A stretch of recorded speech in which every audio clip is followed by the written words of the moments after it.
Trump is getting, we were just talking about this a few moments ago. Kristen Holmes was in Waco, Texas. We all know what Waco means. He's kicking off this campaign rally there during the 30th anniversary of the deadly standoff there between federal agents and the Branch Davidians, that separatist group where we had that clash that resulted in so much violence. We heard from the Trump campaign on this. They're telling CNN it's just a coincidence that it's happening this weekend. You guys buy that? Go ahead, John Avlon. No. I feel like John Avlon wants to just rip this one apart to Tim Acosta. I'm going to let him do it. Appreciate that. Look, I try to ask that question earnestly, but it doesn't seem to. I mean, just does not pass the. No, look, and there's a lot that happens at Waco that has nothing to do with the Branch Davidian, cult compound siege. But it's the 30th anniversary. Trump has made very few rallies. It's not like he's been barnstorming the country, and Waco was the next logical step on the tour. In a really red state that he's going to have to win if he's going to lock in the nomination. Gonna win, yeah. So, and just to remind people, I mean, I wrote a book called Wingnuts, a couple of years ago that dealt with extremism in American politics. And the Branch Davidian compound siege and the aftermath. And let's not forget, there were 20 ATF agents killed or wounded in that siege, in the aftermath, as well as members of the cult in question and children who'd been physically and sexually abused in that cult. This took on a major iconography for the anti-government far-right militia movement in America. This is a major event. This is not something that's just off to the side that people, forget about in that strain of far-right anti-government movements, which, crested to some respect after January 6th. So it's the 30th anniversary. We need to hear what Trump says, whether there are obvious dog whistles or less obvious dog whistles to this. The town of Waco is defined by a lot more than this, but this choice speaks loud and clear about what he sees as his base. And the really way it makes a mockery of any claim for Republicans to represent law and order under his auspices. Right, and I can't imagine, Margaret, that when they said, oh, well, maybe we should have the rally in Waco, that there wasn't anybody in his circle, on his staff, anywhere who said, oh, wait a minute, Waco, Texas, didn't they have that thing with the Branch Davidian? Maybe we shouldn't do that, and they went ahead with this anyway.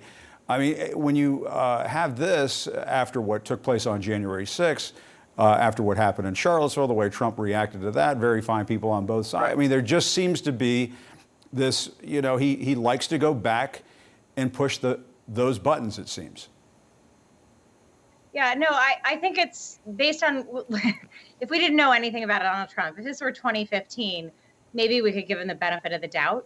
But this is somebody who, in particular, after January 6th and after the almost 1,000 prosecutions, indictments around that act and around all of the evidence that has come out since then about Trump's direct involvement and agitation and movement towards violence and frankly, pushing people towards what became a very violent and dangerous day at the Capitol.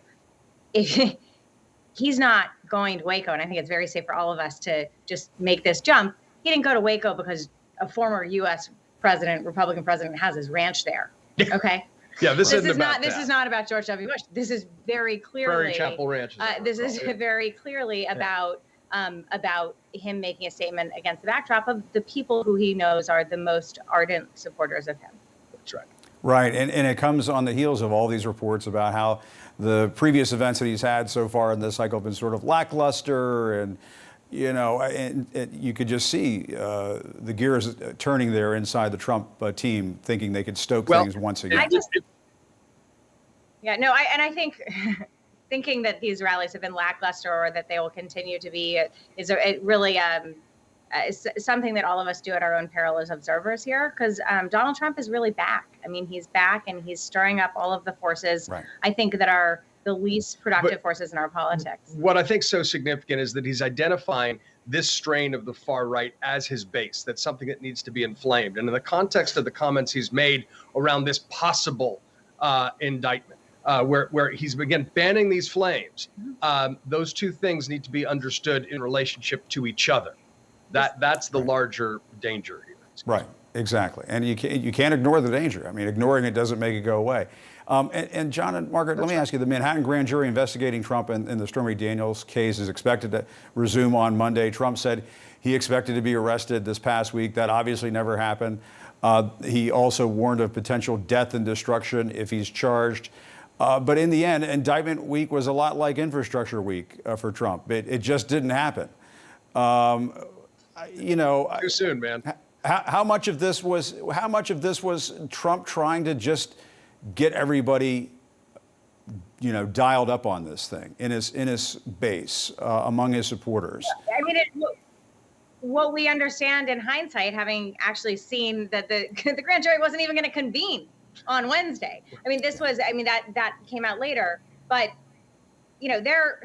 Trump is very clearly trying to rile up support from his base and try to own the narrative, and try to make this about an opportunity to support him, to fundraise off of, frankly, to make him the victim. And I think, at our own peril in the media, we fall for it sometimes. But it's not that benign, right? I mean, he's doing it through threat. He's both playing the ref and trying to rile up his base on that. And look, take a big step back. No one should cheerlead the indictment of an ex-president. But the political implications of this should be something that don't matter nearly as much as simply following the law. The principle of equal justice under the law needs to trump, no pun intended, everything resembling partisan politics. And his attempts to play the ref through threats or fear or that, this will benefit me politically or might, doesn't matter. You apply the law without fear or favor.